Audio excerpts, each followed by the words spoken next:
Online prayer service রংথারা Baptist মণ্ডলীর পক্ষ থেকে আপনাদের সকলকে খ্রিস্টীয় আন্তরিক প্রীতি এবং শুভেচ্ছা জানাই। আজকে আপনাদের জন্য শাস্ত্রবাক্য নিয়ে আলোচনা করছেন মাননীয় ডিকন নিঝুম রেমা, এবং থাকছে গান জানান্থুসি চিরান এবং প্রার্থনায় মৌসুমী চিরান। ইম্মানুয়েল।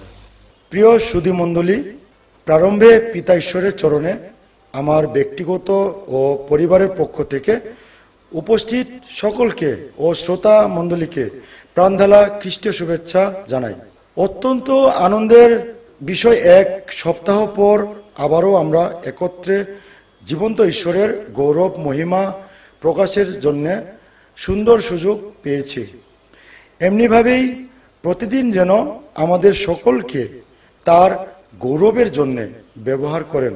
আজকে আমাদের জন্য নির্ধারিত শাস্ত্র বাক্য হচ্ছে লুক 9 অধ্যায় 23 পদ।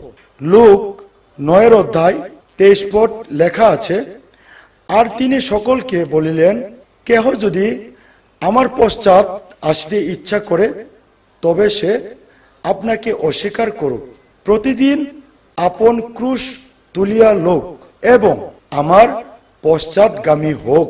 আসুন আজকে এদিনে নির্ধারিত শাস্ত্র বাক্যের উপর ভিত্তি করে কিছু সময় ধ্যান ও চিন্তা করি। আজকের মূল সুর দেওয়া হয়েছে প্রতিদিন সমর্পিত জীবন।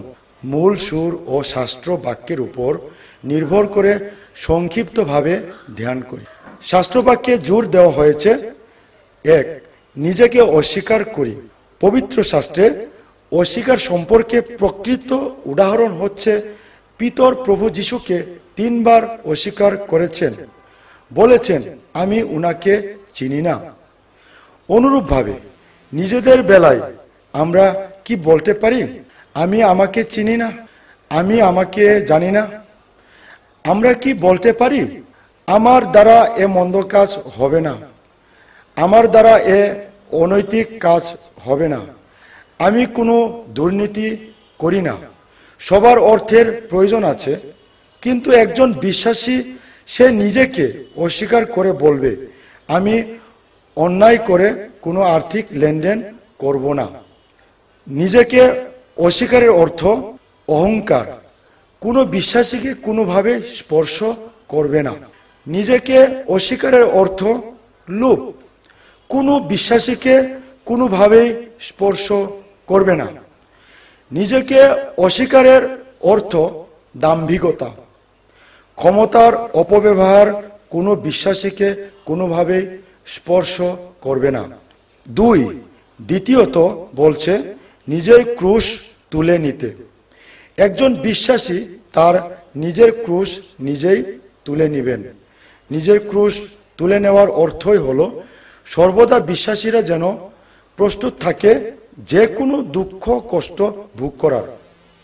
নিজের ক্রুশ তুলে নেওয়ার অর্থই হলো যে কোনো সময় সংঘাত ও অত্যাচারের জন্য মানসিকভাবে প্রস্তুত থাকা। নিজের ক্রুশ তুলে নেওয়ার অর্থই হলো প্রতি মুহূর্তে চ্যালেঞ্জ ও সমস্যার মোকাবেলা করতেই হবে। একজন বিশ্বাসী সৎ পথে থেকেও সমস্যার সম্মুখীন হবেন। একজন বিশ্বাসী দায়িত্ববান ও ধার্মিক হয়েও মন্দতার মোকাবেলা করতে হবে। সৎ ও ধার্মিকতা অন্যদিকে মন্দতার জন্যে বাবা ছেলের সম্পর্কের অবনতি হয়। সৎ ও ধার্মিকতা অন্যদিকে মন্দতার জন্যে মেয়ে মায়ের সম্পর্কের অবনতি হয়। তাই প্রভু যীশু সকল বিশ্বাসীদেরকে নিজেদের ক্রুশ তুলে নেওয়ার মধ্য দিয়ে দুঃখ কষ্ট যাতনা সহ্য করার, এমনকি মৃত্যুর জন্যেও প্রস্তুত থাকার আহ্বান জানিয়েছেন। 3. তৃতীয়ত বলা হচ্ছে পশ্চাৎগামী হই। আমার পশ্চাৎগামী হওয়া অর্থই হলো প্রতিদিন যেন তার শিক্ষা অনুসারে বিশ্বাসীরা জীবন ধারণ করে। পশ্চাৎগামী হওয়া অর্থ হলো বিশ্বাসীদের জীবনের মধ্য দিয়ে যে কারোর কল্যাণ মঙ্গল বয়া নিয়ে আসে। পশ্চাৎগামী হওয়া অর্থ হলো বিশ্বাসীদের জীবনের মধ্য দিয়ে যে কেউ উৎসাহিত ও স্বর্গরাজ্যের শান্তি অনুভব করতে পারে। প্রিয় সুধী, বিশ্বাসী জীবনে প্রলোভন আসবে, কিন্তু বিশ্বাসী হিসাবে প্রলোভিত জীবন থেকে জয়ী হতে হবে। বিশ্বাসী জীবনে তারই পক্ষে সাক্ষ্যদানের সুযোগ আসবে, যেখানে হতাশা, ক্ষুধার্ত, আশ্রয়হীন, হিংসা, প্রতিহিংসা, প্রতিযোগিতা, ক্ষমতার দর্প, সেখানে আশার আলো দিতে পারে। সেখানে খাবারের নিশ্চয়তা, আশ্রয়ের প্রতিশ্রুতি, সহমর্মিতার অমৃতবাণী, শর্তহীন সেবা দানের মাধ্যমে যুগান্তকারী ইতিহাস সৃষ্টি করতে পারে। দুঃখ, কষ্ট, যাতনা, অত্যাচার, নিপীড়ন, এমনকি মৃত্যুর সম্মুখীন হতে পারে, কিন্তু বিশ্বাসী হিসাবে খ্রিস্টের চূড়ান্ত আদর্শ, ক্ষমা, ভালোবাসা আমাদের প্রদর্শন করতে হবে। জগৎ আজ বড়ই নিষ্ঠুর। ক্ষমা, ভালোবাসা, সহানুভূতি বলতে বড়ই অভাব। প্রতিদিন, প্রতি মুহূর্তে আমরা ক্ষমা, ভালোবাসা, সহানুভূতির কথা শুনি, কিন্তু প্রয়োগের ক্ষেত্রে বড়ই ঘাটতি। আসুন, যেখানে ঘাটতি দেখা যায় আমরা সেখানে প্রতিদিন এক ধাপ এগিয়ে ক্ষমা, ভালোবাসা, সহানুভূতি প্রদর্শন করি। ইম্মানুয়েল সবাইকে।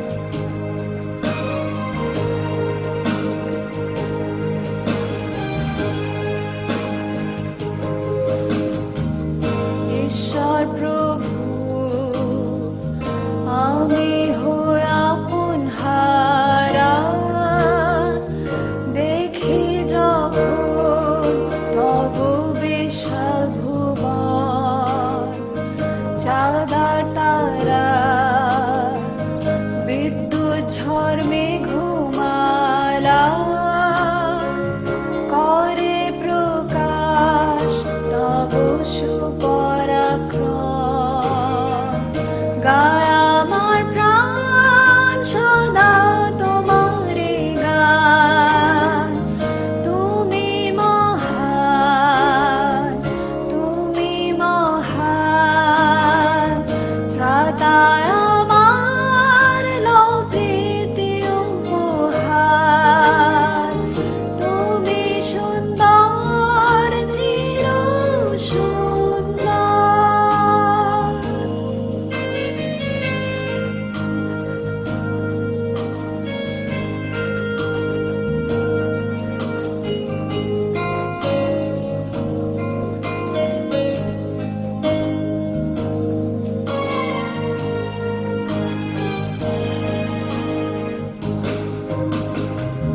বনে বনে ঘুরে যখন আমি, আর গাছে গাছে শুনি পাখিদের গান।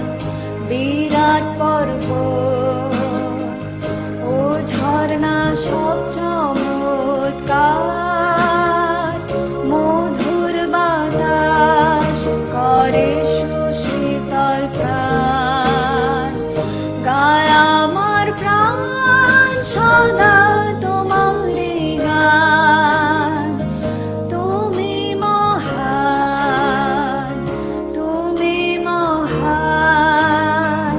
ত্রাতায় আমার লও প্রীতি উপহার, তুমি সুন্দর, চির সুন্দর।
আমার লভ্রেতে উপহার। তুমি সুন্দর চির সুন্দর।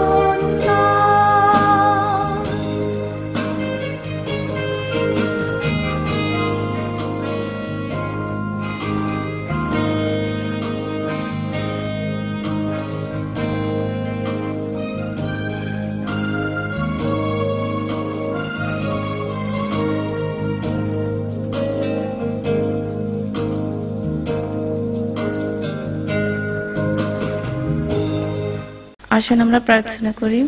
জীবন তোমার প্রভু, তোমার গৌরব করি, তোমার প্রশংসা করি, কেননা তুমি আমাদেরকে ভালো রেখেছো, সুস্থ রেখেছো প্রভু। এই জন্য তোমাকে ধন্যবাদ দেয় প্রভু। প্রভু এমনি ভাবে তুমি আমাদেরকে আশীর্বাদ দান করো, যেন এমনি ভাবে তোমার গৌরব, তোমার প্রশংসা করতে পারি প্রভু। প্রার্থনা করি আজকে শাস্ত্র থেকে তোমার বাক্য পরিবেশন করেছে প্রভু, তাকে তুমি আশীর্বাদ দান করো, তাকে তুমি তোমার কাছে ব্যবহার করো, আশীর্বাদ দান করো প্রভু। আর যারা শ্রোতা হিসেবে তোমার বাক্য শুনছে প্রভু, তুমি তাদেরকেও আশীর্বাদ দান করো, যেন তোমার বাক্য শুনে তারাও তোমার পথে চলতে পারে প্রভু, সেভাবে তুমি আশীর্বাদ দান করো প্রভু। আজকে শাস্ত্র বাক্য অনুসারে তোমাকে অনুসরণের মধ্য দিয়ে আপন ক্রুশ লইতে পারি প্রভু, সেভাবে তুমি আমাদেরকে প্রত্যেককে আশীর্বাদ ও শক্তি দান করো প্রভু। তুমি আমাদেরকে যেভাবে রেখেছো এমনি ভাবে তুমি আমাদেরকে সুস্থ রাখো, আশীর্বাদ প্রভু। আমাদের অযোগ্যতা, আমাদের দুর্বলতা তুমি ক্ষমা করো। এ প্রার্থনা প্রভু তোমার নামে চাই, আমিন।